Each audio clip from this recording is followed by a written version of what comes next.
of Ford. They're coming at him. He's been 6 and 7. Top to Morgans has been an 8. Oh, wow. No. 7 games of footy behind us. How good it is to have rugby league back on our TVs. This is a SuperCoach365 podcast. Wrapping up the weekend's action thus far. Ryan Selvage here with you and joined by a very special guest to talk the footy thus far. Clarkey of Clarkey's RL column. Thanks for joining us. G'day, mate. Thanks for having me on. It's my pleasure to be here. What do you make of the weekend's footy, mate? As we say, recording this Sunday night, the Knights and Bulldogs still to come on Monday. Maybe tonight if you're listening to this on Monday morning. But what have you made of the weekend's footy? Yeah, I'm just excited to have footy back. Hasn't been the highest quality footy, obviously the first hit out. That's to be expected. I suppose probably one of my biggest takeaways would have to be that although we are watching NRL trials, the essence of the word trial, it's just simply false, right? It appears most coaches this year seem to have a fairly good feel for most of their 17, and it's more just, I guess, exposing some of these younger players to some form of first grade. Yeah, we have seen plenty of those, I guess, lesser names respectively, especially in, I guess, some of those games on Saturday afternoon, and we'll get into those in just a moment's time. Clarkey, mate, you've obviously built your name in rugby league, but it's been a big summer, a big off-season because you've dived into, I guess, broader sports content. So I guess before we jump into the rugby league, tell us a little bit about that and what's happening in that space. Oh, I've just thought I'll start a new sports page. Obviously, Clarkey's rugby league column, I think most people can see it's born out of passion and probably close to an addiction of sport, really. And I'm passionate for it. I figured I probably don't have the time, but I'll find the time. And more so just, like the Super Bowls on the other day. And previously I wasn't able to cover that. And I do have a passion for covering sports, creating content live during the game and just interacting with people. And it's something that I really, really enjoy. And so being able to do that in the UFC, boxing, cricket, and wider sports space has been something that I'm really, really enjoying. Let me just tell you, mate, you do a phenomenal job. And often it's a thankless task at times. So I know firsthand the amount of time and effort that goes into that. So I guess a thank you firstly from a sports fan, but also looking forward to having Clarkey's RL column fired up for, in full swing anyway, given the rugby league season just around the corner. Again, we've already mentioned 7 games of footy behind us already. Before we dive into, I guess, the game by game and dissect the nitty gritty, I want to know firstly, what caught your eye most this weekend? And I guess what stood out from the 7 games that we've seen heading into Monday night? Most of junior competitions and New South Wales Cup shut down because of COVID in recent years. I was still pretty happy with the quality of football that we got to witness. Obviously, there was some games that weren't, there's a couple errors, but we can expect that the first game. But I would have thought with COVID shutting down so many of these lower grades, potentially the football standard has dropped. That wasn't the case. And I think that's also really important to consider. The BBL cricket, for example, the competition there, we saw so many players contract COVID and other unknown players have to step in. And so I do think this is a year where the trials are probably more important than ever because there is the implied risk that anyone can get COVID at any time. And therefore, you're going to need to have some of these young players step in and do the job. And I was really impressed with the standard of football. And so it gives me the feeling that no matter sort of what hardships the NRL has to endure in terms of losing players due to COVID and teams, we should still have a competitive, fun competition to watch this year. Yeah, and absolutely.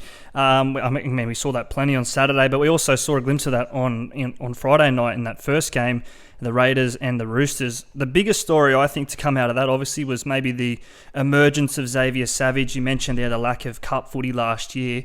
He got his chance on limited occasions last season in the NRL, but it looks like over the pre-season, the off-season, he's really developed into not just a fringe first grader, but someone who's really pressing to start in that first 17 come round 1. Yeah, which is quite weird for me because I understand he's got such an impressive highlight package. Everything we've seen from him in first grade so far, whether it's trial or actually in the NRL last year, has been super impressive. For me, you stick with Chance. He got you to the big dance, the final, only 2 or 3 years ago in 2019. Xavier Savage, but I do think this is a guy that we could be seeing in a Maroons jersey potentially on the wing. I think I'm inclined to believe he starts on the wing in round 1. I understand people have him in that fullback jersey, but I think especially with the Jordan Rapp and a 2-game suspension, for me it makes a lot of sense to Put Xavier Savage on the wing there, give him those 2 games there, and then reevaluate from there. Has Chance been in his top form? Has it worked so well with Savage on the wing? Maybe Rapana gets kept out of the side, which is crazy to think. It's one of those issues where the Raiders, they've got an issue, but it's an issue you'd rather have than not have. There's some teams out there that would, be begging to have plentiful options around key spine positions such as fullback, and the Raiders are fortunate to have that. I think it was the way he played as well, which kind of gave credence and some value, some legitimacy to think that he could shift Chance. I'm with you personally. I think we saw last year the Raiders, they really struggled, and obviously CNK was out for a lot of the year. I think he's such an underrated player. Doesn't have the highlight reels like a Pappenhausen, a Tedesco, a Travojevic, but what he brings to that Raiders team, I don't think you can quantify it in terms of, I guess, the way that he impacts the Raiders. At the other side of the ball, though, I think for the Roosters, a lot of younger names as well. One that stood out for mine was Ronald Volkman, and you mentioned the lack of cup footy or junior tier footy in recent years. Tell us about him, mate. What do you know? And I guess, I know the Roosters, they have a couple of halves there maybe in front of him with Lamb and Hutchinson, but were you a chance of seeing this kid debut? Because I think the Roosters got significantly better when he was on. You know what? I think that we are a chance. I won't lock it in just because over the Origin period, here's the thing. Sam Walker's so good, and if there's an injury for the Maroons, he's probably in that side. And Luke Keary as well. He's probably right up there in contention for the Blues side. And the reason why I can't give a definite yes or no is for the Maroons, there would need to be an injury for Sam Walker to get over DCE or Munster. And for the Blues, there's just so many options with Cody Walker, Jerome Luai. Nathan Cleary will undoubtedly be the 7, but then that 6, there's 2 or 3 guys that could win that. But let's go perfect world scenario for Volkman. Let's say those 2 men do go over to Origin. I think we probably see Drew Hutchinson in the 6, Lachie Lamb in the 14, and I think we see Ronald Volkman in the 7. He is only 17 or 18 years old, I believe, but the Roosters have been really, really impressed with him for a long time. And he's been training with Cooper Cronk this preseason. And if you're a young halfback looking to learn, first and foremost, Cooper Cronk's the man, right? He's one of the greatest tactical minds we've ever seen in the NRL. And then just the level that he's training at in the halves consistently with Luke Keary and Sam Walker there. It's a great standard to go by. He's always been a great talent in the lower grades. He's got the right coaches. And so if things go his way, there is every chance we see this kid in the NRL this year. Yeah, not wishing, I guess, ill health or injury on anyone, but you mentioned COVID already and its impacts. We've already seen it this weekend with the Canberra Raiders and I guess their halves going down. So not, as I said already, not wishing illness upon anyone, but we're going to see a lot of these younger guys come in and get a chance this year.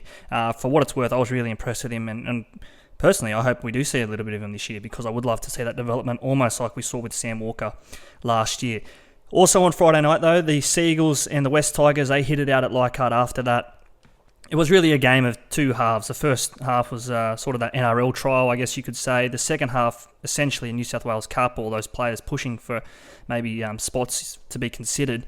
Tom, DCE, Garrick, I think they were pretty good in limited time that they got. But from what we saw in those minutes, I don't think too much is going to change with the Seagulls this year. DCE and Tom, they're going to have their fingerprints over everything that the Manly side does well. Yeah, most definitely. And I mean, we can only go off what we saw last year, and so far we can only go off a 40-minute trial. We saw that one try assist there just on the stroke of half-time. DC gives a nice inside ball to Turbo, and from there it's magic. And the thing that really impressed me with that is, although it's a trial, you're focusing on your defense as a coach. And if you're focusing on your defense, you're talking all week, hey, watch Cherry Evans, hey, watch Turbo. And so even though that was seemingly the defensive focus of the Tigers all week, they're actually unable to stop it. And I do sense that although teams will start to make their tactics and they'll start to game plan around shutting down Tom Travojevic, it is possible. We saw the Storm do it to an extent, and even then he had 2 or 3 try assists, so did they really do it?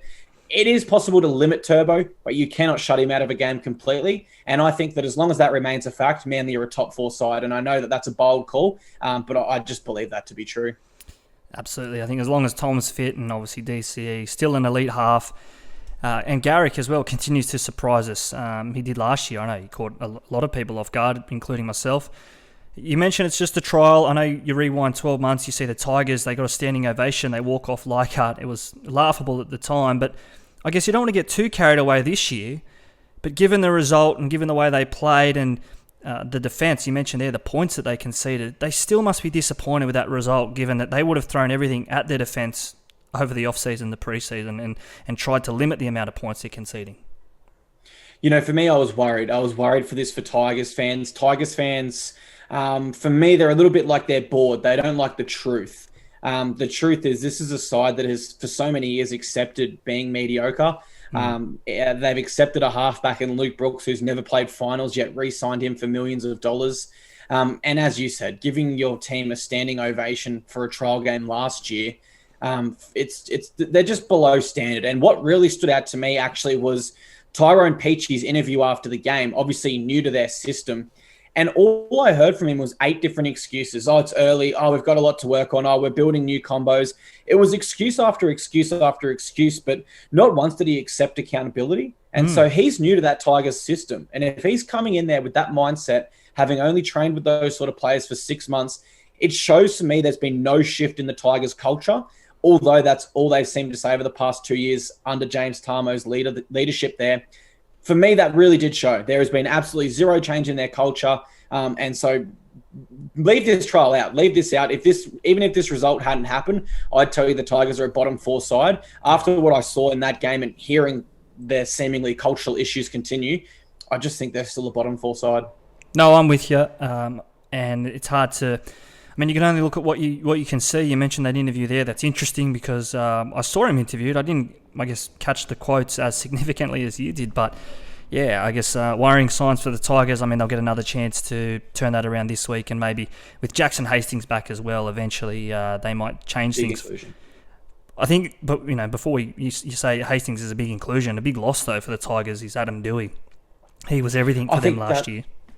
Most definitely. I mean, you said it there. He was everything for them. For me, he's their most important player. I think we're looking at a situation where if Adam Doueihi didn't injure his ACL, Jackson Hastings is their 7, Adam Doueihi is their 6, and I feel a lot more confident about them improving this year and pushing up towards the top 8. But regardless, with Adam Doueihi out, it's just such a huge loss for them. He's a quality centre, he's a quality halfback, quality fullback, quality 5'8". He's a sort of player that just gets in, gets about his work, doesn't matter what numbers on his back. And to lose that sort of man, it's massive for the Tigers. I'd go as far as even putting the captaincy on him if he wasn't injured. That's how highly I rate Adam Doueihi. Yeah, I'm with you. And I think he is one player who is accountable and he would call others into line as well. So big loss for the Tigers. Again, we'll get a chance to see them in the coming weeks before round 1. But I would be feeling very deflated as a Tigers fan on the back of that. Next game, the first game on Saturday, the Warriors and the Storm. Warriors too good in the end, 30 points to 18 victors. For mine, the standout in this one was Cam Munster. He probably didn't have to play as many minutes as he did, but I thought he looked intentful. He was purposeful with everything he did. He ran the ball a hell of a lot. He looks fit. I don't know about the shaggy do haircut, but I mean, he looks all business this year. And the fact that he did play so many minutes, he was interviewed at halftime as well, and he said, no, I want to come out in the second half. I don't want to rest. So that shows you his intentions this year. Yeah, there was intent from Cameron Munster from the get-go. I missed the pre-game where they said that Cooper Johns was out with a calf strain. And so when I had a look at the TV, I did see that, I don't know what you call it, like you said, the shaggy do haircut. I actually thought, who's this young gun? He's pretty good. So Munster has lost a ton of weight. He was lively. The intent was there, even though it was a trial. He played unreal. So much so, like I said, I didn't recognize him at first. Yeah. So I guess that shows that he's, come back fit and the best we've ever seen him. But damn, I sat there and said, this young gun's pretty good. And then after maybe 5-10 minutes, I was, that's Cameron Munster. What am I thinking? But fantastic signs if you're a Storm fan. What do you make of Xavier Coates? I saw a couple of stories while you were watching the game yesterday. 1 touch for 1 try early. I think, personally, I thought he'd play on the right wing and Meaney would be on the left, but looks like Meaney may go on the right or be that number 14 role once they're all back and fit. But on Coates, that's prime real estate in this Melbourne team, that left wing. He could score 20-plus tries this year. Yeah, I'm prepared to make a prediction that he's the NRL leading try scorer this year if he does stay injury-free. He's one of those players that for the last few years, I think he's had the potential to be the best wing. Typically, we have seen Melbourne Storm wingers be very successful of that Suliasi Vunivalu build where they're able to collect the high bombs, they're able to get outside their man. They've got that athletic ability to score in the corner. Xavier Coates ticks all of those boxes. And so if we're just going off past history, we know the Melbourne Storm score a hell of a lot of tries. We know Xavier Coates is a rep player and has some of the most potential. And we know he's athletic and fits the mold of the Melbourne Storm try scorers of previous years. I think when you combine all that, he should be the league's leading try scorer. Especially, we saw what Addo-Carr's done for years on years, and I know that obviously Addo-Carr is one of the elite wingers of the game, but Coates has played Origin as well, so no reasons why he can't go on and, I guess, forge a career like Addo-Carr did down at the Storm before he moved on. For the Warriors, though, I think for me there's obviously the question marks over who partners Sean Johnson. Each of the three pushing for that all had a crack yesterday. Of course, I speak of Ash Taylor, Chanel Harris-Tavita and Cody Nikorima. Who do you think came out on top, or who has been, I guess, leading that race given that game, but also the All-Stars game considered? Yeah, considering the All-Stars game and the trial, I'm leading with Cody Nikorima. He did say this year, I want to lock down a spot in the halves. I'm sick of playing 14. So it appears if he's saying that to the media, clearly he wants that point to be heard by the coach. It's obviously something he might have discussed privately in the past that hasn't exactly been heard. Now it's in the media. Nathan Brown's well aware of his intentions there. So I think including the All-Stars game, I'm with Cody Nikorima in the 6. I wouldn't rule out Ash Taylor completely, though. He's gone there on a train and trial with no expectation. And so if he wasn't performing, all the Warriors need to say is, hey, thank you, see you, goodbye, catch you later. They've chosen to sign him on a full-time deal. So I think that's a great sign in itself. And I wouldn't rule out Chanel Harris-Tavita, but the biggest reason why I'm not going to throw his name forward is the suspension of Reece Walsh for 2 games. I think we see Chanel Harris-Tavita return to fullback there for the opening 2 games. Yeah. And I think we see Cody Nikorima at 6. And maybe the 14 jersey could be there for Ash Taylor or vice versa with Cody and Ash Taylor. Maybe I'm looking too far ahead, but obviously these whispers around Walsh wanting to move on, and understandably so, young father from Queensland, and obviously all his family's there. He went to the Warriors for a chance. He's shown us already that he's got the talent to be an NRL first grader. Do you think that they extended this train and trial deal for Taylor, giving him a full-time contract, maybe with that as a bit of insurance, thinking, oh, well, if Walsh up and goes after 10, 12 weeks, we do have that flexibility to put CHT to the back, or if Dallin and I guess just bolster this squad, because we know Taylor on his day is a great player. We just probably haven't seen enough of it in his Titans time. Yeah, most definitely. I mean, even at the Titans there were years where he was only behind Luke Keary and Jonathan Thurston for try assists, so the potential's always been there. It's just completing the whole game. On what you said about Reece Walsh, release him over our dead body. Now, he seems very determined to keep Reece Walsh, and I am inclined to think if they did release him, they'd be seeking some form of compensation, and I think that would be in the form of another outside back, particularly a fullback. So I think what you said makes sense. It definitely factored in, but I also think they'll play this very smart, and if they absolutely do have to release him, they'll be looking for something in return. It's going to have to be something pretty good in return, because I think sky's the limit for Reece Walsh, given what we've seen in limited chances already. The last game on Saturday, the middle game on Saturday, actually, the Cowboys and the Rabbitohs, probably not too much to take away from this in terms of the lack of NRL talent on show, but I guess a broader question about the Rabbitohs this season for you, mate. You've watched a lot of footy in your time. At the heart of all of that has been Adam Reynolds in the number 7 for Souths. I'm interested to hear your take on how you think the Rabbitohs will go without their former captain, their goal kicker, their general. How do they just replace what looks almost an irreplaceable number 7? I mean, he built a legacy on being the controller of that game plan. Absolutely, the Rabbitohs all-time leading point scorer. You know, I think if he doesn't leave that club, we lock in the Rabbitohs for another top 4. We probably say they can make the grand final again because they made it without Latrell Mitchell, and so all signs would tell me that the Rabbitohs are bound for another grand final. However, just taking Adam Reynolds out, just that one player, I'm not even convinced now they're a top 4 side. It's just such a huge question mark. And when we look at every single NRL team, that is probably the biggest question mark over any team. Because you just can't replace him. Yes, Lachlan Ilias is a great young talent. However, he's not Adam Reynolds. There's only one Adam Reynolds that has been at the Rabbitohs for this long period of time. Then we go a little bit deeper. Let's say Lachlan Ilias gets injured. Well, Blake Taaffe is on the record saying he doesn't feel comfortable in a 7 jersey yet. So now you've got someone who probably isn't that comfortable leading a team around because, you know, he's seen Adam do it. He knows what goes into it. It's so important. And so I think it was just a massive mistake by the Rabbitohs to let him go. I can't comment too much on what I saw in the trial in regards to Lachlan Ilias, the main factor being he'll be playing behind such a powerful forward pack. And he just wasn't in the trial because there was so many rookies there and stuff. But I think you put him behind Jai Arrow, Tavita Totola, Tom Burgess, and all the other superstar forwards at the Rabbitohs there, you're putting him in a great position to potentially succeed. Yeah, it makes a hell of a difference when you have, I guess, the opposition going backwards and you're on the front foot. What about the Cowboys on the other side to that? I think they were probably underwhelming last year. They've probably been underwhelming for a few years, to be honest. Do you see them improving enough to play finals footy this year, or is it going to be much of the same for the Cowboys in 2022 as what it was last year? I think their defence was horrible. They conceded, I think it was 32 points per game. You just can't win games of footy when you're conceding that many points. You can't. And for me, the thing this is just how I'm seeing it. The Cowboys look burnt out. They look fatigued. They look like they need to clean out a fresh roster. And one of the focuses that Todd Payton's had this season is essentially, this is, quote unquote, flogging the players.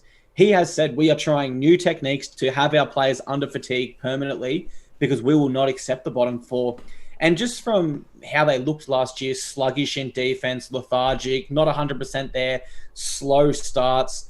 I'm not sure if that's the right technique there. It remains to be seen. I could be completely wrong on that. But just from what I've seen and what I'm hearing now, I think they're probably going at this the wrong way. I probably can't see the Cowboys breaking out of the bottom four. They do have some great young talent, but they just lost all the important players that you never want to lose at the wrong times, and they never really had a plan to replace them. The Cowboys, for mine, seem like they've got a lot of the same type of player, especially their forwards. Think of Ben Condon, Mitch Dunn, Tom Gilbert. Who else have they got there? Obviously, Ruben Cotter coming through. They just don't. It's funny that I say this because then they do have someone that is out of the box, like a Jason Taumalolo. There's only one of him, but they don't use him perhaps the way that they could and should. So, yeah, I personally, I just think the Cowboys, I don't know. Todd Payton, he's come in and he's obviously made his bed with the way he's used Taumalolo in the past, and he may not even be there, Taumalolo, given, I guess, his status towards what the game's asking in terms of health protocols. So, yeah, I can see the Cowboys struggling a hell of a lot this year.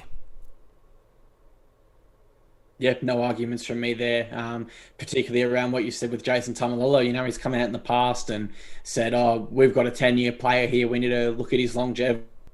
And I said about so many of their young forwards having the same skill set. Yeah. And it's funny, as you mentioned, Tom Gilbert, Mitch Dunn, they were the two that sprung straight to my mind. Great players, but almost identical skill sets. And so if you're the defensive side, it's relatively easy to defend against that because you can set the same game plan that applies to the whole forward pack, essentially.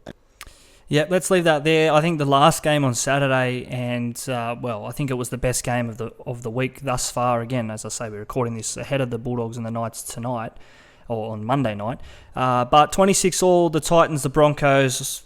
So many young stars on show in this one. It was exciting, particularly that young Titans spine for mine. I know the Titans are a team close to your heart. What did you make of, those young stars, Campbell and Sexton particularly?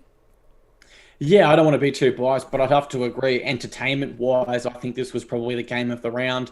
I was really happy with the Titans' first half, and I think if you're a Broncos fan, you're really happy with the second half. And so, therefore, I think there are genuine positive takeaways for both sides. I think it was a highly entertaining game.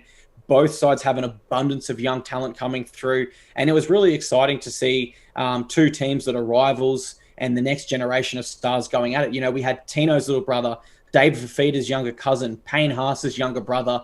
The superstars of now and the next generation were on display in this game, and it made for a highly entertaining contest, in my opinion. What about the Broncos number 6? There's a couple of players there that are putting their hands up, and I think it's obviously led by Kelly and Gamble, Walters as well. The one that probably came into the preseason last in that pecking order, but I think has impressed the most, would be Ezra Mam. For mine, he's just got that X factor about him and something different to the other three that I might think it would help Adam Reynolds' game a little bit like a Cody Walker in the fact that he can attract defenders in and provide for his outside man. Yeah, I think at this stage I'm ruling out Corey Pakes. I think he should probably be the 9 over Jake Turpin. Yep. I just haven't been impressed with Turpin for a few seasons now. I think he's been relatively disappointing. My leading option is actually Billy Walters. I've been super impressed.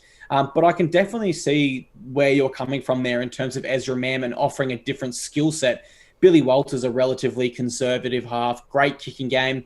But everything that Billy Walters is great at, the Broncos already have in Adam Reynolds. And so they might be inclined to go down this path of Ezra Mam, who offers that straight X factor and something different. And the reason why I think you're onto something there is what made the Rabbitohs so great, Reynolds steering the ship, Cody Walker's license, and his freedom to offer that X factor. And so I think if the Broncos are smart, they could definitely take that, bring that across and try to apply that to their side with Ezra Mam.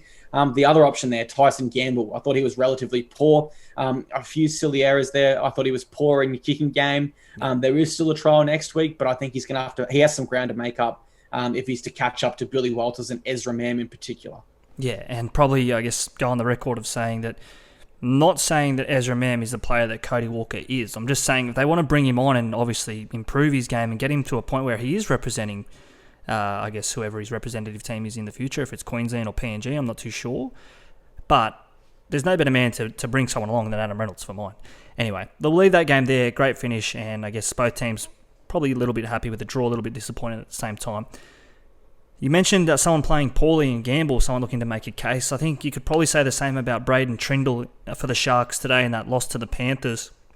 I actually commented on one of your posts that you did after the game saying that he was on a hiding to nothing. I think it was a bit of a stitch-up, to be honest. Like, he was one of a few NRL contending players in that Sharks lineup, and he was thrown to the wolves a little bit, I think. That the Sharks were asking a hell of a lot from someone to impress and perform and win away to a number 6 or number 7 jersey.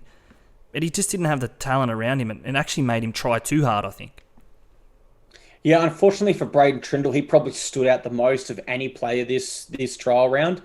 So far, we still got the Monday game. And that's just not a good thing. I think in NRL trials, in the case of standing out like Braden Trindle did, you're probably better off to just have a run-of-the-mill game like everyone else. Yeah. He stood out to me, and I know this is a rough take, but I probably thought he was the poorest of any player so far this round between him and Tyson Gamble. I think the way you analysed it there was perfectly. Just trying a little bit too hard, really wanting to show the coach, please, I want to be Nico Hines, whether he plays at 6 with Trindle in 7, or Hines plays 7 and you play Matt Moylan in 6. What they want to achieve this year, I don't think that will matter too much. But after this trial, I'm probably eyeing off Matt Moylan more for that 6 jersey and moving Hines into the 7. Yeah, I said the other day when I was talking about the Sharks' hopes this year that you look at the games in the way that the Sharks have played particularly the past couple of years. I think Moylan's gone away from that sort of erratic fullback 5/8 role. He might wear number 6, but he's actually more of a 7 in the way that he controls the game for the Sharks. And you watch him, he's barking a hell of a lot. I agree with you though. I think Trindle probably was, of all the players that had something to gain this weekend, he probably also had the most to lose. And I think, unfortunately for him, he came out on the wrong side of that. For the Panthers, though, again, plenty of young stars on show. A couple of names which stood out for mine was obviously Isaac Tago, Mav Geyer as well. Scored a try, he looked really impressive. And even players like Mitch Kenny and Charlie Staines, players we've seen in the NRL before, I thought that they held their own and really showed their class, that they are NRL players in a overall standard of a game that was probably a New South Wales Cup, a glorified trial anyway. Yeah, definitely a glorified trial in this one. I think I counted maybe 2 players for the Sharks and 4 for the Panthers that might be there in round 1 this year. I would agree with all the players you threw forward there, particularly Maverick Geyer. I actually did a post before this on my Rookie of the Year for each team. For the Panthers, I was sort of looking around and I ended up going with Maverick Geyer, but I was on the fence. There was a couple other people where I thought maybe we just haven't seen enough. But after that trial, I'm feeling very confident in my pick there. Some really, really great signs. I think defensively he had an error or 2, but I do think that will be tidied up when he's coming off the bench for a 10, 15-minute stint and he's got someone like Liam Martin or James Fisher-Harris defending next to him. Isaac Tago, really, really impressed with him also. I thought that centre position there that was freed up by either Paul Momirovski or who was the other one last year? It's slipping my mind right now, but they've lost both their centres regardless, the Panthers. I think one will be filled by Stephen Crichton. I think he'll revert to centre there. Yep. And I think the other one's wide open. And for me, it's between Isaac Tago and Taylor May. After that trial, I think Tago went a really, really long way to winning that jersey. Matty Burton, of course, the other one. Left. How could I forget that? Yeah, but again, it's funny. You probably don't see him as a centre, though, because he's not going to play centre at his new club, the Dogs. Not to take away from what he did for the Panthers, but you're right. I think Tago, he was obviously touted for the role. And I don't think he's lost any admirers from what we saw against the Sharks. The last game on Sunday, the Dragons and the Eels, I don't know if you call it an upset in a trial, but we probably thought the Eels would win this one. Dragons 26-22 in the end. I don't want to be overly critical. I know it's a trial, but I think we mentioned Trindle already having a point to prove. I think you could say the same about Young Amone from the Dragons, and he looked really exposed early, and that really concerned me that he's playing in the front line at that key, 3 defender, and twice in the first 10 minutes, the Eels just picked him apart. Completely agree with you, but I just think he offers so much in an attack that the Dragons will find a way to make this work. Yeah. The other option is, of course, Jaden Sullivan for that 6 jersey. Now, I really like both picks. However, I'm more inclined to play Jaden Sullivan out of the 14 jersey for the fact he does have NRL experience at hooker, and he did defend a lot better than Amone would in the middle there. For me, I think Amone needs to defend on the edge with Tariq Sims. That way he sort of has that big brother enforcer sort of protector there. And we've seen Tariq Sims play that role in Origin so well over the years, particularly in last year's series where he was absolutely phenomenal. So I think his defense was definitely exposed. I think other NRL coaches and teams will be taking notice of that. But I also think the Dragons will start to formulate a game plan around that and potentially still look to keep him in that 6 jersey alongside Ben Hunt. Would you be shocked or surprised in the slightest, though, if Griffin names Moses and Mbai at 5'8" for that first week? I think it's such a conservative approach, and I agree with you that they have to pick one of these young guns, whether it is Amone or Sullivan. But would you be shocked? We've seen it a couple of times already, the coaches, that they just stuck in their ways, and they might look to that experienced combination of Mbai and Hunt for round 1. If there is a coach that will do that, it's Anthony Griffin. He's so old school. Look at the first players he signed there. Andrew McCulloch, Josh Maguire, 2 of his old players from the Broncos there. For me, I wouldn't even have Moses Mbai on this side. I know he offers experience, but for me, it's time for the Dragons to turn a page. Moses Mbai will likely be the 14, as I understand. But if he's the 6, again, I won't be too shocked just because Anthony Griffin does tend to select very conservatively, like you said in the past. Otherwise, the key takeaways, I think, obviously that matchup. Within a matchup, Sloan versus Ramsey for the Dragons fullback role. I was shocked when I saw Ramsey got the number 1 jersey. They switched between the roles at times during the game, and I think for mine, Sloan really stood up. He had that great try assist to Ruben on the wing in the second half. It really turned the game, and Sloan going forward, he looks a fullback, sort of in that Latrell build, rangy. I don't want to compare him again to Inglis, but that's just the body type, the shape, and the skill set that he possesses at such a young age. Yeah, I wouldn't have thought this was up for debate personally. Probably the biggest selection shock for me of the round was actually seeing Cody Ramsey in a 1 jersey over Tyrell Sloan. I remember writing up the team list here, and I just thought, I was scratching my head. I thought, how could you go this way? Tyrell Sloan has shown so much early on in his career. I was honestly, when they lost to Matt Duffy, and I know he's a great fullback, if I was a Dragons fan, I wouldn't have been fazed just because I know what Tyrell Sloan has shown us so far. I thought it was an absolute no-brainer. He'd be completely locked in for that fullback role, and therefore you'd want him to trial as many minutes there. But it could also be a fact of, with Matt Duffy gone, they do only have the 1 genuine fullback at the club now, I believe, in Tyrell Sloan. Yeah. Obviously, Mbai can play a little bit there if required. And so maybe it was a case of Griffin wanting to give Ramsey a few minutes there just in case they do have an injury and need to sort of swap their backline around a little bit. Yeah, makes sense. And obviously, you mentioned the word injury there. Shocking injury to Hayes Dunster in that first half. And look, it opens the door for someone like a Sean Russell or a Penasini or even Simonson, rather, to make that spot their own, depending on what other players make the backline, of course. They've got a couple of options there. But with Maker Sivo out, it looked like that spot was Dunster's to lose almost. And unfortunately, it looks like he's lost it through no fault of his own. Yeah, really, really unfortunate. I think for me it was a classic hip drop, but I don't think it was malicious. I don't think there was intent. I think it was just trial game, first hit out of the year, trying to put everything you've done all preseason and unleash it, and he just went about it the wrong way with that. Whether the NRL see it the same and suspend him, I'm not sure, but certainly no malicious intent in that, as Hayes Dunster's actually his brother-in-law. He's actually dating his sister, so I don't think... Right. unless something's gone on behind the scenes there. I don't think he would have done that one on purpose. But yeah, does open the door for a few young players. My first selection to actually replace him on that left wing is Solomone Narduki. Now, I hope I've pronounced that wrong. He did try. I hope I pronounced that right and not wrong. He did trial today. He scored a try and he sort of bombed another one and got close to a third try. But the reason why I think he could do well on that left wing is he's a barnstorming, strong Fijian runner. And where have we seen that before in Sammy Radradra and Sivo, right?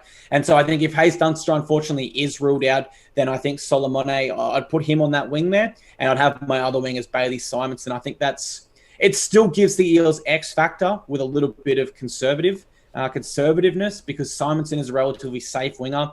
Naiduku, he might drop a ball or two here like we saw in the trial, but he does offer unbelievable X factor. If not, I think they could just go conservative and put Sean Russell on the other wing there. You're right. It probably gives them an option as well, getting out of their end that they don't have. I mean, Russell and Simonson, pretty, not being disrespectful here, but built low to the ground, slender types. They're not your traditional big, rangy wingers that Parramatta have made their way with in recent years with Sivo and Ferguson, of course. But otherwise, probably not too disappointed, the Eels. I mean, they had a host of stars out, and Marnie was impressive in his limited minutes, but again, they're going to be much better once they get back Gutho, Brown and Mitchell Moses, of course. Otherwise, one more game to come as we record this on Sunday night, and tomorrow that is the Knights and the Bulldogs. We're expecting to see a couple of the new faces for the Dogs turn out. Matt Duffy, Paul Vaughan and Pangai Jr., of course, all expecting to get some minutes. I'm going to ask you, who are you most looking forward to seeing in the new colours, be it tomorrow night or next week's trial for the Dogs? We've already mentioned Matty Burton there, but they do have such a new roster here, and it's going to be impressive to see the way that they run out and combine it, in this preseason heading into round one. Yeah, I'm really split on how to answer that question between Tavita Pangai Jr. and Matt Burton. I think Matt Burton is the conservative answer. But again, there's no right or wrong answer here, because if someone was to throw forward Paul Vaughan or Matt Duffy for their answer, I'd say, well, yeah, they're both on one-year deals. They are heavily looking to impress and extend a big money offer for next year, or potentially a long-term deal, whether that's at the Bulldogs or elsewhere. So super exciting time for the Bulldogs. But with all that said, I wouldn't read too much into what we see tomorrow night. I think it'll be just Trent Barrett wanting to get a lot of his new stars out there, get them a little bit of time under their legs, get them moving around together, and then I think he'll pull them off for the second half, like we've seen so far this round, and run out the reserve graders per se. Yeah, and I guess on the other side of that, the Knights, what do you make of their chances this year? Obviously, losing Brayley in the preseason doesn't help, but also Mitchell Pearce has gone overseas now, so the attacking makeup of the Knights is going to look very different this year as to what we've seen in recent years, and I've actually got them right down the bottom, challenging for the wooden spoon, and bottom 14 for mine. Interested though to hear your thoughts, because I know that I'm just one person, and the way I look at it may be very different to how you perceive their chances this year. Yeah, it's one of those things. It seems silly to tip a team like the Knights in the bottom four, because they finished 7th last year, but the reality is, as soon as you take Mitchell Pearce out of that side, it's no longer the same Knights side. And so whilst everything else looks good for this side, and there's realistically no reason they shouldn't be playing finals, I'm with you. I'm prepared to tip them for a bottom 4 position this year. The loss of Pearce is absolutely, you can't really put it into words, because what it allows the other players in their team to do is play their natural game. For me, now there's way too much pressure on Kalen Ponga. He is, whilst at fullback, he is essentially their chief playmaker. He is the one that's going to be expected to come up with points. And so if you're an opposition game planning for that, well, you've just got your eyes on Ponga sweeping around the back, and you're watching and sliding with the defense there. That being said, we know Ponga's a phenomenal talent. I'm not going to say he'll have a poor year. I just think it's a lot of pressure for a young player to become the fullback, the main attacking weapon, and now we're hearing that he's going to be the captain.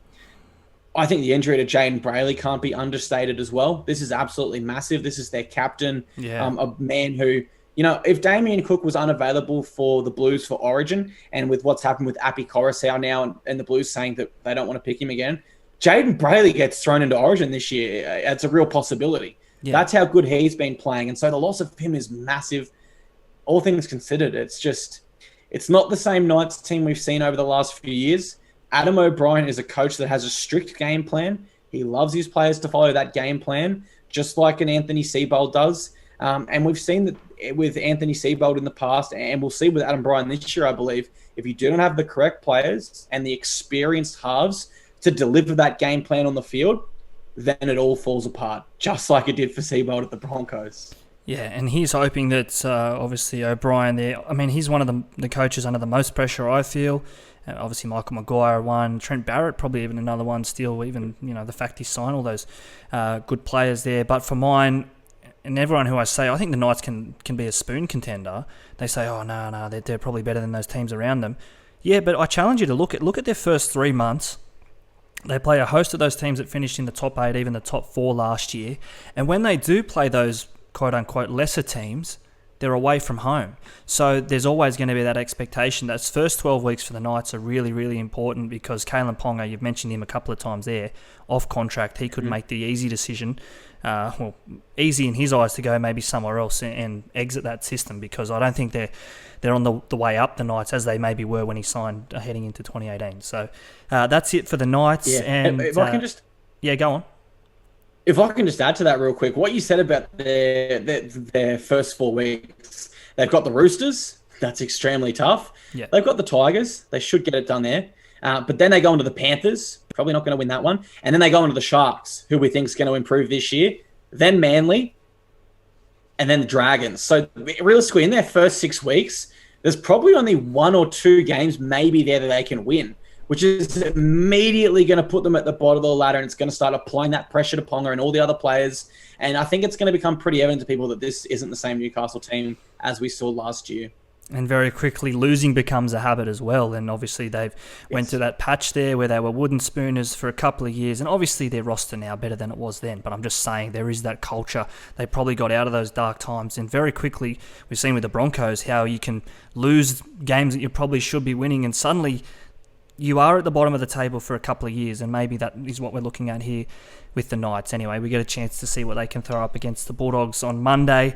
Clarkey, that wraps us up for the first week of the NRL trials, mate. Great to have you on. Really appreciate your time tonight, and I know you're such a busy man, but so excited to have footy back this weekend, and I thought no better man to talk to, be it even in the pre-season, about what we can look forward to in 2022. Oh, beauty. Cheers, mate. It's my pleasure. Thanks for having me. This is SuperCoach365 podcast. Of course, we'll be doing our first team reveal on Tuesday, so look forward to that as well. And obviously, you can find us right across the socials at SuperCoach365 on YouTube in 2022 as well. Clarkey, I know they're probably already following you, but give yourself a little plug. Where can they grab that new sports account? Guys, if you're into sport, Clarkey Sports column on Instagram, and if you're into rugby league, Clarkey's Rugby League column across all social media. Really looking forward to the upcoming trials next week. Of course, we'll dissect all of that as well.